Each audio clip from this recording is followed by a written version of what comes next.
예, 지난 시간에 이어서 고분자 분류에 대해서 이야기하겠습니다. 예, 제가 요거를 지금 한 세 번쯤 재촬영을 하고 있는데 컴퓨터에 문제가 있어서 지금 여러 번 이렇게 찍어 놓은 강의가 굉장히 다 날아가서 굉장히 심적으로 어려운 상황이지만은 다시 한번 해보겠습니다.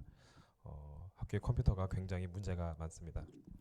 예, 수지 계열 분류에서 그 이야기를 해보면은 자, 크게 범용, 엔지니어링, 스페셜티 요 세 개로 우리가 나눌 수가 있겠습니다.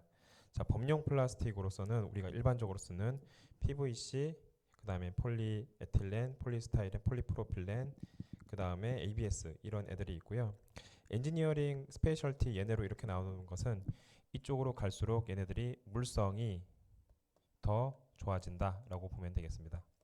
자, 물성이라고 한다는 것은 굉장히 좀 여러 가지 의미가 있는데 보통 기계적 물성, 전기적 물성을 이야기하겠습니다. 자, 그래서 그 엔지니어링 플라스틱은 범용 플라스틱 대비해서 물성이 좀 더 그 개선된 플라스틱이고, 스페셜티는 굉장히 이렇게 열적 특성 요 세 가지를 포함해서 얘네들이 굉장히 개선된 그 폴리머를 우리가 스페셜티 폴리머다라고 이야기를 할 수가 있겠습니다. 자, 그래서 플라스틱을 이제 분류를 할 때 다음과 같이 피라미드로 분류를 할 수가 있는데 크게 결정성과 비결정성으로 나눌 수가 있고요. 그 다음에 열적 성능으로 얘네가 이렇게 나눌 수가 있는데 그 열적 특성으로서는 얘네가 이제 쉽게 말해서 이 피라미드의 위에 올라가면은 위에 올라갈수록 그 열적 안정성이 좋아진다라고 이해를 하면 되겠습니다. 열적 안정성. 자, 열적 안정성이 좋아지기 때문에 여기서 보면은 그 아래에 있는 폴리머보다 위에 있는 폴리머가 좀 더 열정 안정성이 좋고, 그리고 그러니까 이 순서대로 얘네들이 열정 안정성이 좋고 위에 올라가면 올라갈수록 그 소위 말하는 스페셜티 그 폴리머가 많이 있다라고 이해를 하면 되겠습니다. 여기서 이제 그 지금 보면은 엔지니어링 폴리머 중에 폴리카보네이트 이런 애들, MPPO 이런 애들이 이제 비결정성 고분자로서 그 중간 성능이 있고요. 그 다음에 폴리에스터, 그 다음 PBT, 나일론, 아세탈 이런 애들이 결정성 고분자로서 엔지니어링 폴리머에 분류가 되겠습니다. 나머지 이제 여기 있는 애들이라고 해서 되게 뭐 성능이 나쁜 건 아닌데 다른 엔지니어링이라든지 스페셜티 고분자에 대비해서는 얘네들의 성능이 비교적 떨어진다라고 할 수가 있어서, 그래서 얘네들을 범용 고분자다라고 이야기를 할 수가 있겠습니다. 자, 그러면 이 범용 고분자가 다른 그 스페셜티나 엔지니어링 대비해서는 열적인 안정성이 떨어지기 때문에 우리가 이와 같은 피라미드를 통해서 어느 애들이 가장 열적으로 안정하냐라고 이야기를 할 수가 있겠습니다.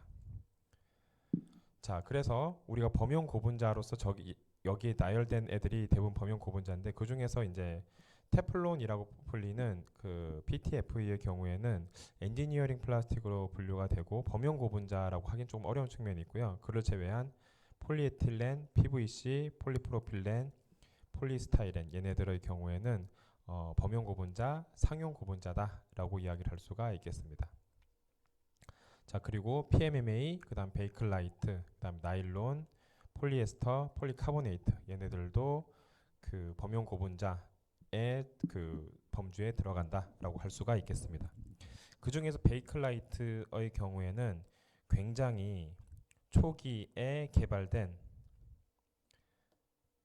고분자로서 얘들 같은 경우에 현재에도 그 쓰일 수가 있는데 얘들은 특히 탄소 전구체로서 사용이 많이 된다라고 할 수가 있겠습니다.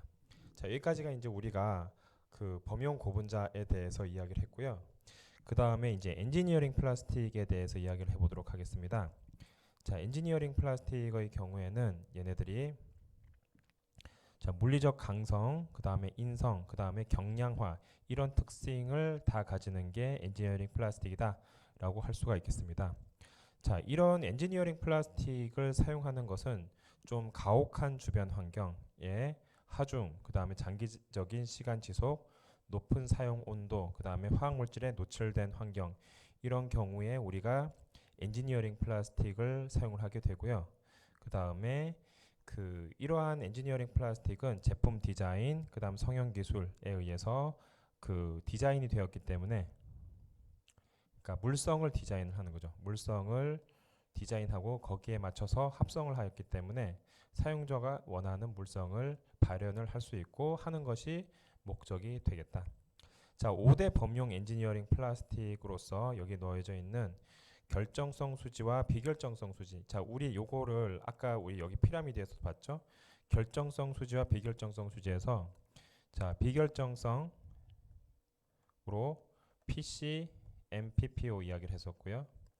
결정성 수지로서 폴리에스터, 그 다음에 PBT, 그 다음에 나일론, 아세탈, 이런 애들을 이야기했죠. 이런 애들을 우리가 다음과 같이 결정성으로서 나일론, PET, PBT, 아세탈, 이 애들을 결정성 수지라고 하고, 그 다음에 비결정성 수지로서는 PC, MPPO, 여기에 해당이 되겠다. 자, 우리가 이전 시간에 배운 것처럼 결정성 수지의 특징 중에 하나가 얘네들이 강성이 좋고, 그러니까 기계적 강성이 좋고 내화학성이 있다. 그래서 얘네들의 특징은 보면은 내화학성과 강성을 가지고 있다. 그런 거에 비해서 비결정성 수지의 특성은 얘네들은 투명성, 이런 것들이 좋고, 그 다음에 얘네들이 가지고 있는 특징 중에 하나가 내화학성 측면에서는 조금 떨어진다라는 게 얘네들의 특징이 되겠죠. 자, 그래서 여기서 보면은 나일론, PBT, 폴리에스터, 아세탈의 경우에는 대부분 내화학성이 좋고요.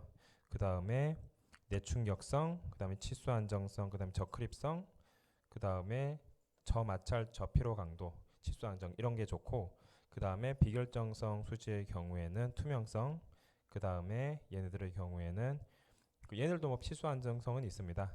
그리고 얘네들은 저흡습성, 이런 특징을 가지게 되겠다.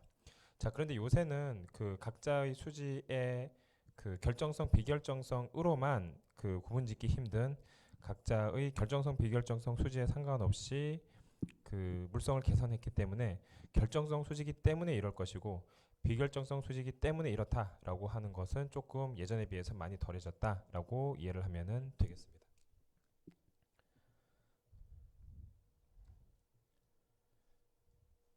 자, 그리고 여기서 이야기하는 엔지니어링 플라스틱의 일반적인 특성은 비강도가 높다, 그 다음에 설계 다양성이 있다, 가공 용이성이 있다.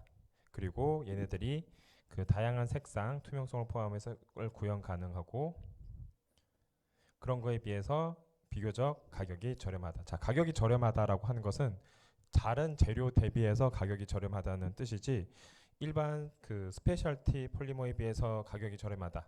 하지만은 얘네들이 범용 고분자에 비해서는 가격이 여전히 조금 위에 형성이 되어 있다라고 할 수가 있습니다.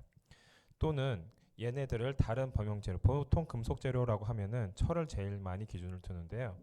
이러한 금속 재료와 비교했을 때는 저밀도, 저강도, 저강성, 저용융점, 이런 것들이 가능하죠. 그리고 전기 전도도, 그 다음 열 전도도가 낮고요. 그 다음에 화학물질에 대한 안정성이 좋다. 그 다음에 높은 열 팽창 계수, 사용 범위가 근데 낮다. 자, 여기서 다른 것들은 이해가 되죠? 전기 전도도 낮고요. 그 다음에 여기서 이야기하는 화학물질에 대한 안정성은 다양한 의미를 뜻하는데, 그러니까 당장은 얘네들이 영향을 받지 않을 수 있지만은 장기간에는 얘네들도 영향을 받는다. 장기간 노출 시 영향을 받습니다.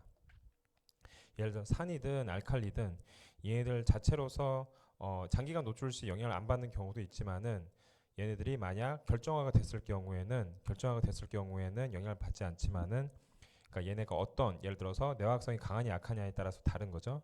그런데 얘네가 장기간 계속 노출됐을 경우에는 결국 얘네들도 어찌 보면 약화될 수 있는 여지를 분명히 가질 수 있지만은, 당장 부식되고 당장 얘네들이 약화되는 금속에 대비해서는 내화학성이 좋은 편이고요.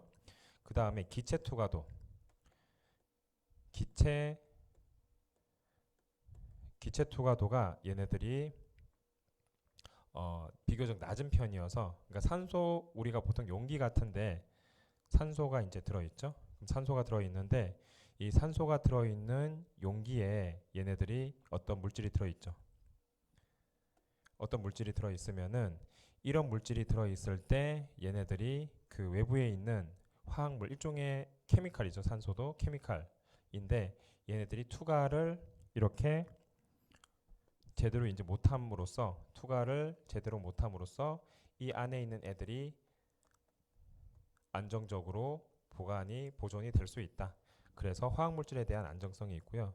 그 다음에 열팽창 개수 비교적 높은 편이고, 그 다음에 사용 온도 범위가 낮다라고 하는 것은 아무리 높은 내열도를 가져도 한 450도 이내입니다.